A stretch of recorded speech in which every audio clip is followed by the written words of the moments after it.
Welcome to the Best of Wrestling podcast. Thank you so much for joining us here tonight. Join us on Facebook, subscribe to our YouTube channel, and welcome two of our very special guests here on the show. It's Kaide Lothbrok and Foxy Foxxy. How you guys doing? What's going on, brother? Hanging. So, let's start from the beginning here. I'm going to start with the missus, if you don't mind. Ladies, go Man. first. Do your thing, man. So, were you always a manager in your career? No. You used to be a wrestler? When I first started, I was just the manager, and I always wanted to just be a manager because I was very highly influenced by the women of ECW. Along that time, though, I ended up wrestling for a while, which I was not too fond of. I have a shit memory. I did full-time ring announcing for a couple companies. I was a full-time ref for a few companies. And, just a whole lot of behind the scenes stuff. Like when I was training, I was in charge of all audio. I helped a lot when it came to ring crew and driving the ring truck around. So I've pretty much done a little bit of everything. But right now I'm strictly a manager. So you never stepped foot in the ring as a full-time competitor? No, I did for a hot second. Not my thing. not my thing. I can't do a whole 10-minute match and expect to remember spots, and no, not my thing. Was it due because of you can't remember the spots, or was it because of the pain and agony that you get in the ring? I get pain and agony as a manager. No, it mainly was because it was just never my thing. I could sit there and watch a whole match. I could call a whole match, fine, easy. I could do the match, but I didn't have the heart for that. That wasn't my passion. I can do it, but I don't want to do it. I always wanted to manage. I always wanted to be a part of the action, but not be the action. So quick little blip in the radar for me. So what interested you in becoming a manager, and what's your favorite part of being a manager? Because nowadays that's lost art. There's not many managers. It definitely is. What first garnered my interest was Miss Elizabeth. As with many females my age, Miss Elizabeth was the thing that made them all tune in to wrestling. So it was with her that I wanted to do it at first, but it wasn't until I started watching ECW in the mid-90s that made me go, yeah, I want to be a manager. I wanted to get in the ring like Francine did and, really be a part of storylines like Beulah did. So I attribute what I'm doing now to all of the women of ECW. As far as what do I like most about it? It's hard to say. Because like I said, I get to be a part of the action without being a part of the action. And managing, again, it is a lost art. And not saying it's harder than wrestling. That's not where I'm going with this. I don't have the right words for it. But as a manager, you got to pay attention to your wrestler, the other wrestler, the positioning of the ref. If there's another manager across the ring from you, you got to pay attention to the fans, your spot, the spots the guys are doing so that you're not in the way, as well as, okay, there's a photographer here, there's a cameraman here, and it takes a whole lot. It's like driving a car because you got to look at your rearview mirrors and then the mirror up top and then your blind spot and pedestrians. It's a lot to take in, but I'm a multitasker at heart. So it works out for me. It's like a second nature. And that's why I said that being a manager is a lost art, because people don't realize how many things go into it. No, they don't. And a lot of people think, hey, I could walk out with somebody ringside and be a manager. No, you can't. You could probably go and be a valet, but you can't be a manager. So let's skip a little bit ahead in your life here. How'd you meet Kaide Lothbrok, and what made you want to become his manager? We met on Tinder. Are you serious? No. I was working at a company in Long Island called NYWC with my husband, and Kaide was training at NYWC at the time when I was working for the company. So that's how we met.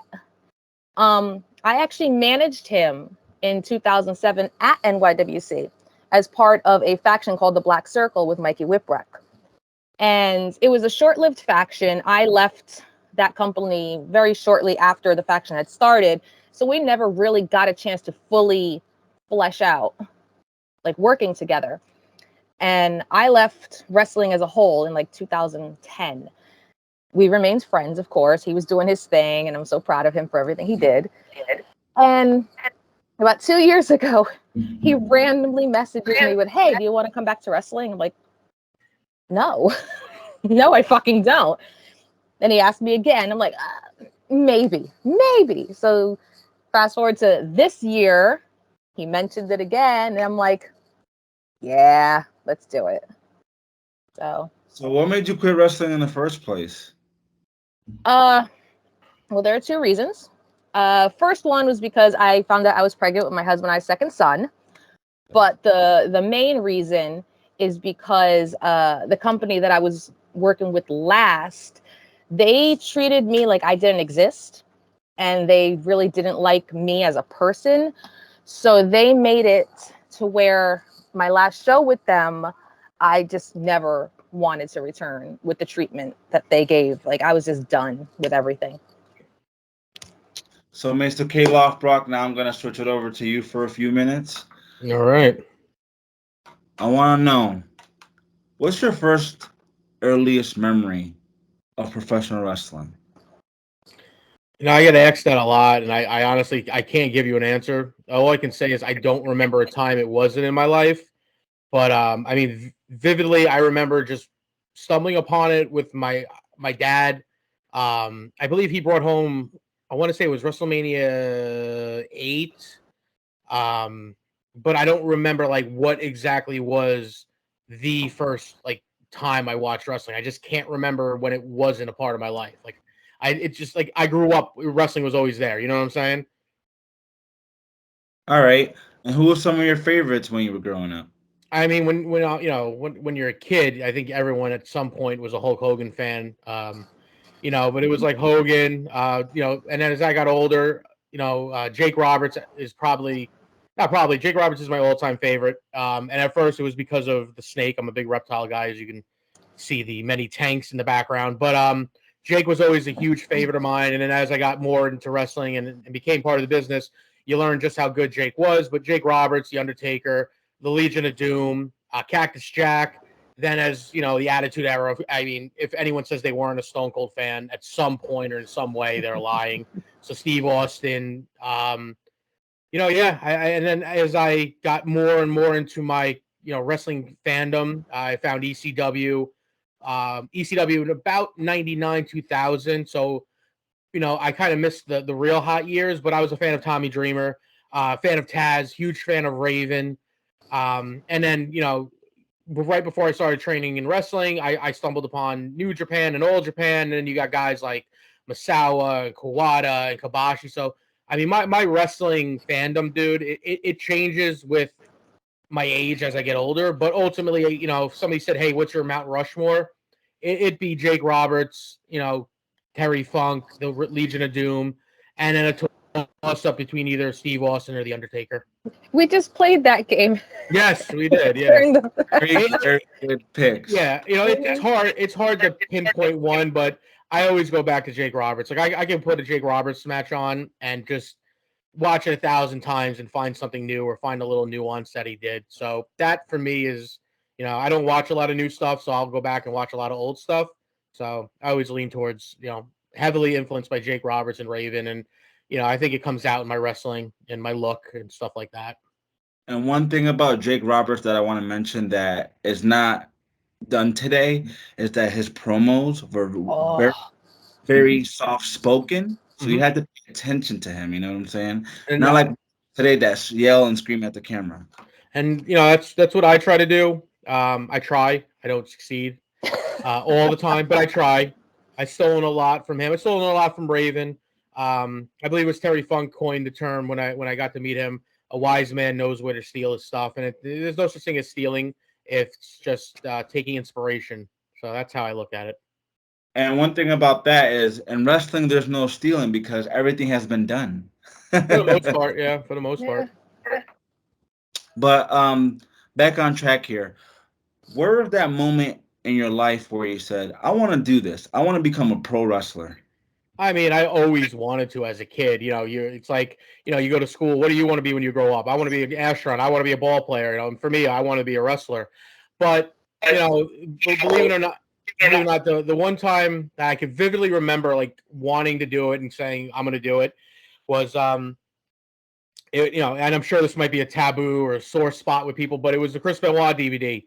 And in that DVD, he said, I didn't want to be, I think he's like, I didn't want to be 40 or 50 years old saying what if. And I was 17 years old.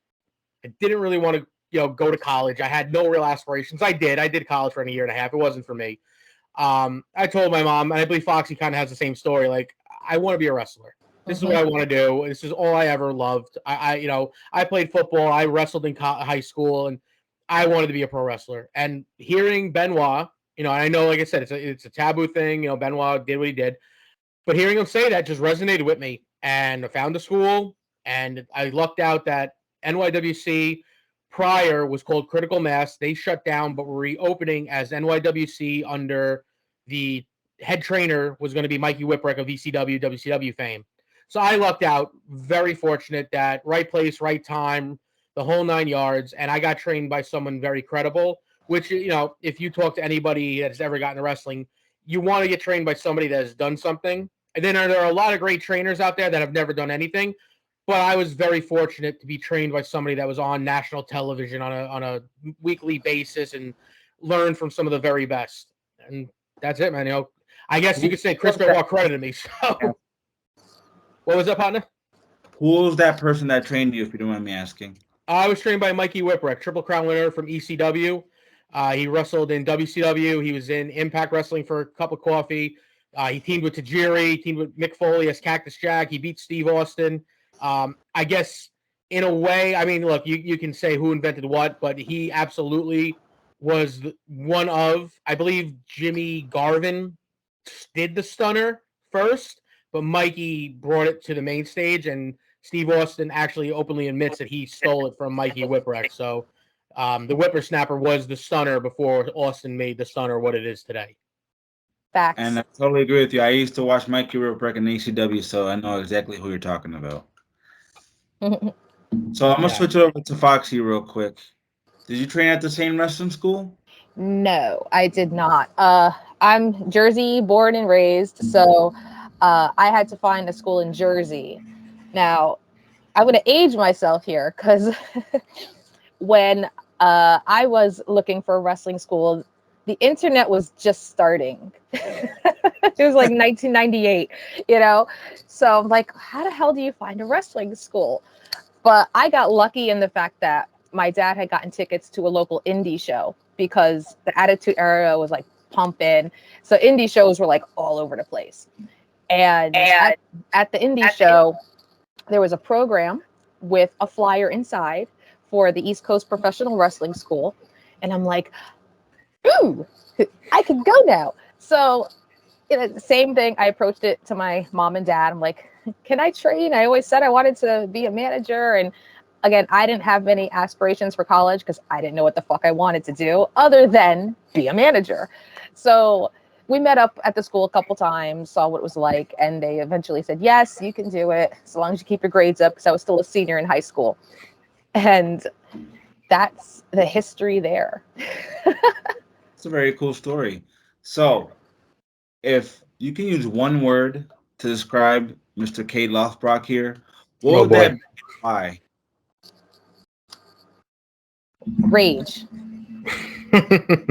Be rage. Why do you use rage?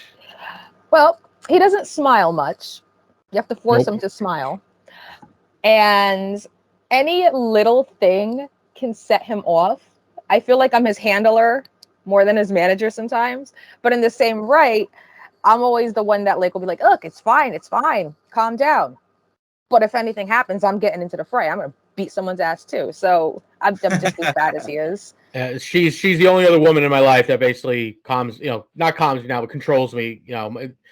She's, it's jokingly, she calls herself my work wife, because the only other one that I'll listen to is my shoot wife, and those two are in talks all the time. Like I know my wife Victoria will message Foxy, be like, please make sure he doesn't do anything stupid or kill somebody. So I do. Look, I mean, I got a temper. I'm hot headed. I'm very passionate about wrestling. So there's that, and that's another reason why I reached out to her. Not just because she deserves to end her career on her own terms, but it's also a lot for me, so I don't go on some legit rage and murder somebody or lose my temper, because I've been known to speak my mind. So she's kind of my filter. If we go to jail, we're going together. Yeah, pretty much. So with that being said, I'm assuming that you guys are heels. No, we're not. actually. We're not bad. We're just drawn that way. Yes. Man, like, look, I like invoking emotions from a crowd, more so making them angry at me. And admittingly, yes, with having Foxy, it's a lot easier to look at the crowd and be like, listen, I got this hot piece of ass standing right next to me and you don't. But honestly, most of the places that we've been working, and I don't know if that's because of our work, our style, or we're just resonating with the crowd, but we've been getting a lot more love than hate. And, it's totally cool. I've never changed my style, and she's never changed. And if anything, I can only speak for myself, not Foxy, but what I'm doing now is as close to as who I am outside of wrestling than ever before. So I think I'm at least resonating with people, and they're like, oh, look, and then that's what's cool. And then, like I said, if we get, I don't care. All I care about is making money and winning titles and winning matches. So if they want to cheer us, cheer us. They want to boo us, but it ain't going to change what we're doing. We're here to have fun and kick ass. I think that's what they see, though. I think that they see these guys are authentic because, I mean, any character I've ever done has been an extension of myself. Like inside, I'm a goth chick, so I did the goth thing for a while, sometimes I could be girly, so I did the girly girl thing for a while. But like what I'm doing now with Kaide is so much more of who I am on a daily basis. And I think the fans can see that we're just being authentic. We're being real and not transparent. And yes, it's a character, but it's not a character. And I think that they're just really drawn to that. I love that answer. And I want to ask you a question. I know Kaide Lothbrok is not your real name. So I want to know how you came up with that, man, because that name is so unique and I love it.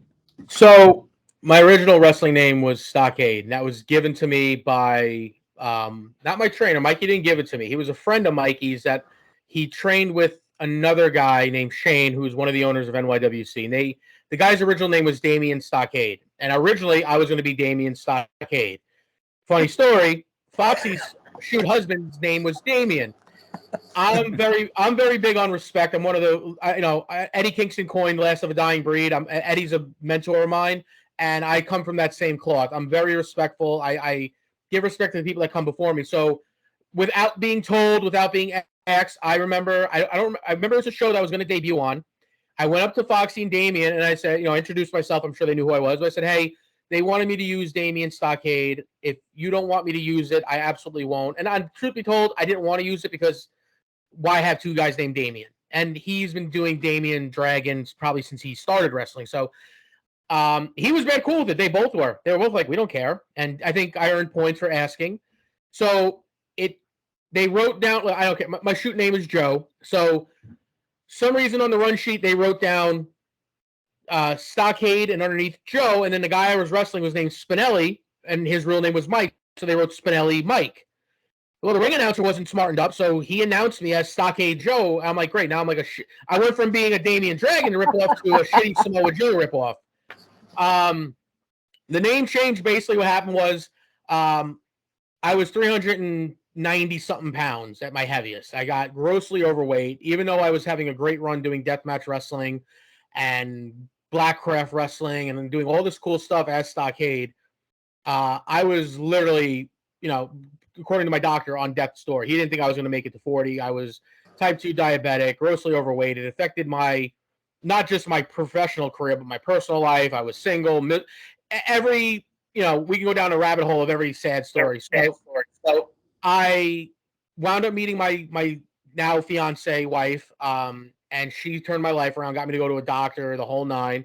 And it's going to sound whacked out, but the pandemic for me was a blessing because I had nothing to do.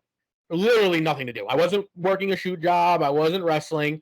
The only thing I could do to keep myself from going stir crazy, besides playing video games and reading comic books, was work out and eat right. And that's what I did. And I, started losing weight slowly and slowly and slowly. And then as soon as the gym's open, I went right back into the gym.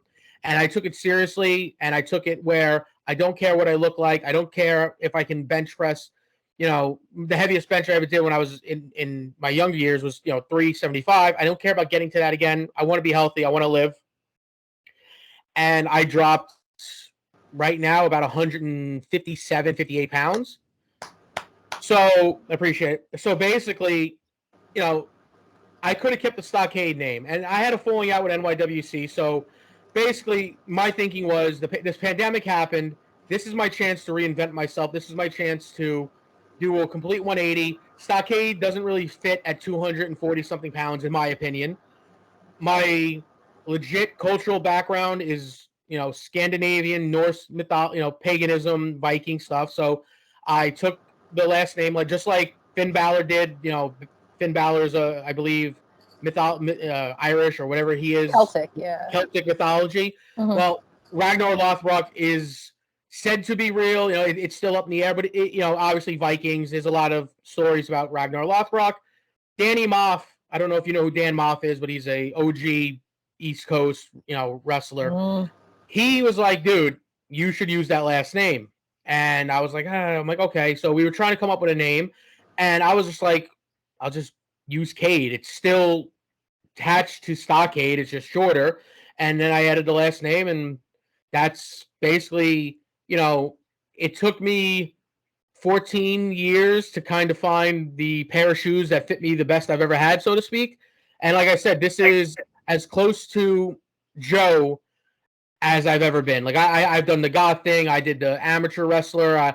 I've done so many different gimmicks that were close to me, but this is me. And I'm legitimately having the most fun I've had in probably a long time in wrestling. Thank you so much for that great answer, man. And I wanted to say, I remember you now from Beyond Fucking Wrestling. There you go. Yo, I can't believe this. I didn't even know you changed your gimmick, man. Yeah, me and Matt Tremont had some bangers up there. Me and Nick Gage. Yep. I saw that, man.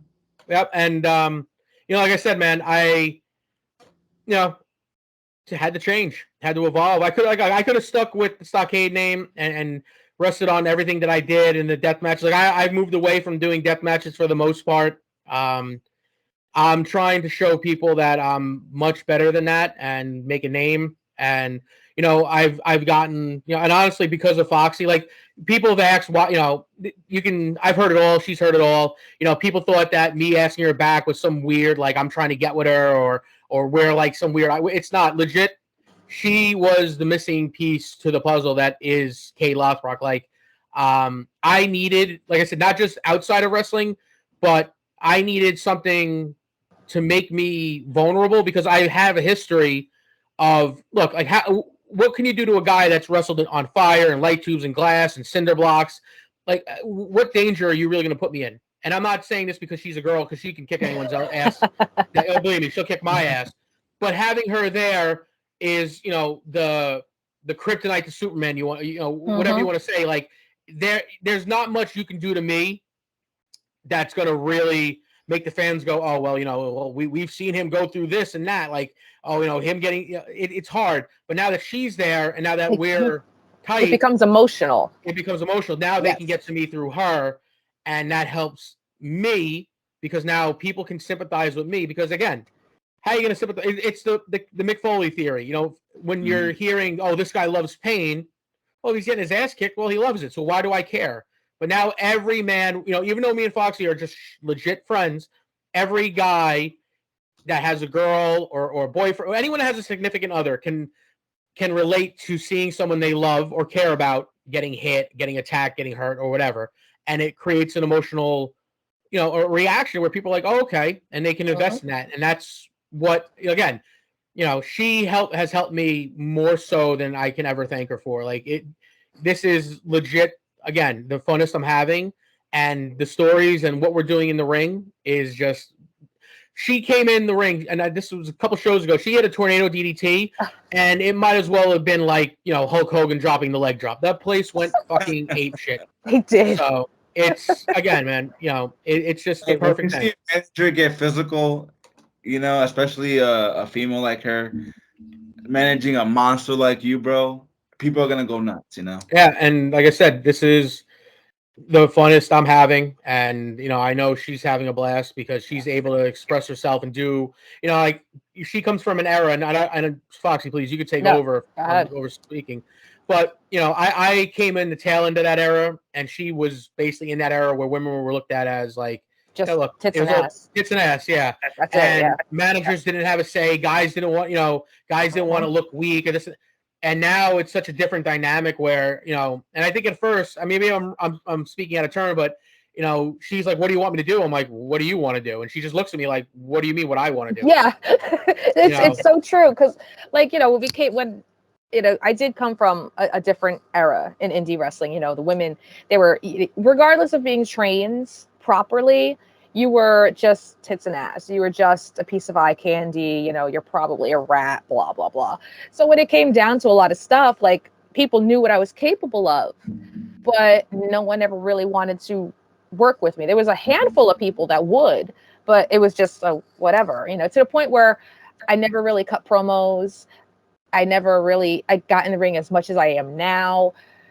Even so far as sharing my ideas. Like I hate saying things like this because it makes me sound like I have an ego, but like, I have really good psychology. I've listened to so many locker room stories and legends just talk and call matches where like my wrestling psychology is like pretty fucking up there, but nobody would listen to my ideas. And just coming in now and working with Kaide, we've only done like 5 or 6 shows together, and I've done countless promos that people are messaging me. I had a guy from the UK message me about a promo I did about HC Loke, and he was like, "That is one of the best promos I've seen in so long." I'm like, "The fuck are you talking about?" Okay, cool. But like, they're up for my ideas. They're like, "Okay, what do you want to do?" I'm like, or like one of our opponents at one show, Matic, he's like, "Hey, you had this idea at the last show we couldn't do. We're going to do it now." I'm like, "What?" Like, it's a whole new experience for me, and it's making the experience so much better because I know that I'm valued. It's insane. I'm still trying to like comprehend all of it sometimes, but yeah. Well, like at the beginning of the show, that managers are a lost art in professional wrestling, and you don't see a lot of female managers out there either. So Yeah. keep going. And this is the last question for me, for both of you guys. You can go first, Foxy. Okay.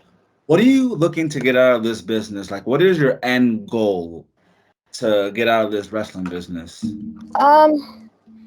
Had you asked me this many years ago, I didn't have an end goal. My original end goal was ECW. I was working to be there, but then they folded. So my end goal was just to stick around indie wrestling and just enjoy myself. And my end goal now is just to get the personal redemption from the career I had in the past. Like, I did some really cool shit, but I have also had a lot of bad experiences. I didn't like how my career ended back then. I didn't like being overshadowed by working with my husband a lot. Like, because my husband used to be in wrestling also, and we worked together, and that was great. I loved what we did together. But up until like the second show I worked with Kaide, it was always about, "Oh, so where's your husband? Is your husband making a return?" It was always, "You're just Damien's wife." So out of this run, I want personal redemption as an end goal. I want Foxy Foxxy to be her own person instead of just so-and-so's wife or Kaide's manager. And again, just to be valued. That way, So when they do, you have so your own name. You want to yes. stand out and just No names attached to you, just your own self. That's it. Yes, and that's the end goal. That way I could leave wrestling again on my own terms, know that I left a mark, which I hear tidbits of from some of the vets now that I had no idea that they knew me, and they did, and they knew what I was capable of. I'm like, okay, that road is it's going there. So it's happening. I'm sure you can do it. I'm sure you can do it. And Mr. Lothbrok, what's your end goal? What are you looking to get out of this wrestling business? I mean, man, if you would have asked me 2-3 years ago, I would have told you to get on, get on TV and get a contract. But things have changed for me. Turning 35, about to be married, having a stepson, buying a house. Right now, man, I'm just having fun. Like I will wrestle in front of nobody. I'll wrestle in front of millions of fans. I just love wrestling. I hate the nonsense and drama that comes with wrestling, but I love wrestling. And Foxy can attest. We've been on plenty of car rides now where I just literally I'm like, why am I in this car? Why am I doing this? But I love wrestling. So honestly, if I do have one goal, and I've made this statement on Facebook, I made it known to plenty of promoters that have reached out to book me. I'm not doing anything without her. That's where I'm having fun. It's not about money. It's not. I just want to have fun. She makes wrestling fun for me. So that's it. My goal is to make the Kaide Lothbrok and Foxy Foxxy unit, because we're a team, we're a brand, and get it out as far and as much as we can. And if one person comes to us and like we've had it already happen, but when one person comes to us and says, "Hey, I love what you guys do. I love what you guys are doing," then in my eyes, we're a success. So just about having fun. And again, like I said, I'm not doing anything without her, even podcasts. We're a unit, and wherever I go, she goes. And I know it's vice versa. So that's it. And like I said, I'm not trying to brag or be, oh, I'm Mr. Cool, but I've turned down a few offers already to go work that are like, well, we don't need a manager. I'm like, well, this is what I'm doing, and no hard I'm glad feelings. they don't need a manager. It's a package deal. Exactly. And that's it. And yeah, I'm just having fun. Getting ready to be married in 2023. So I'm just enjoying life, man. I'm gonna do this as long as look, and this isn't anything to try to, put her in a corner. But my old lady said it to me the other day. She's like, once Foxy's done, she's like, you're done, aren't you? I'm like, I don't know if I want to do this. I'm having fun, and I'd rather end on a high note than stick around and just do this because I can. So Well, then we're we're just both having fun, screwed because man. I'm only done when you're done. Looks like we're gonna be around forever. Crap. That's it, man. Just about having fun, listening to Critical Role, our D&D podcast on the road, and just like I said, man, I'm legitimately having fun. Like it's hard to explain. Like it's just fun. It doesn't. Wrestling used to feel like a job sometimes, and now it's a legit fun. Besides the car rides, but she makes it fun. But 4 or 5 hours in a car gets a little tiresome sometimes at 35 and you're beat up. So, Any of you guys want to plug your social media? Go right ahead. go ahead, darling. Okay, I have this down to a science now. Okay, anybody interested in following the crazy adventures of me, which aren't really that crazy, you can follow me at all social media platforms at Viva Foxy Foxxy. That's VIVA FOXY FOXXY on Instagram, Facebook, YouTube, and Twitter, and Pinterest. There, done. I don't have any of that. I have Facebook and I have Instagram. And if you don't like shit ton of gym photos, because I am constantly reminding myself. Photos. Yes. But I'm on Instagram as Kaide Lothbrok. I'm on Facebook as Kaide Lothbrok.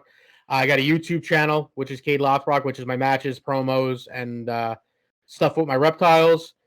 And yeah, I mean, and then I guess, come see us at, one of our many shows, whether it be Excite Wrestling, which is basically our home promotion up in Binghamton, which will be, I don't care, Moose will get mad, but July 30th. And then we got a huge 6th and 7th at this big festival, August 27th.